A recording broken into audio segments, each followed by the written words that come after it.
పురాణచయము పఠింపగవచ్చు, బహుళ శాస్త్రచయము చదవగవచ్చు.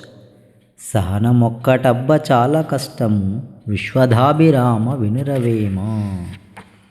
పద్యం యొక్క వివరణ: ఎన్ని పురాణాలైనా తేలికగా పఠించవచ్చు, ఎన్ని శాస్త్రములైనా నేర్చుకొని చదవవచ్చు. కానీ సహనంగా ఉండడం అనేది చాలా చాలా కష్టమైన పని. సహనమనే గుణములో అంత గొప్పదనం ఉంది. సహనమే ప్రగతి. సహనమన్న గుణాన్ని పెంపొందించుకున్నప్పుడు ఎన్నో సమస్యల నుండి బయటపడతాం. ఆత్మ పరిపక్వతలో ముందుకు వెళతాం. సహనంగా ఉండాలంటే ధ్యాన సాధన చేయాలి.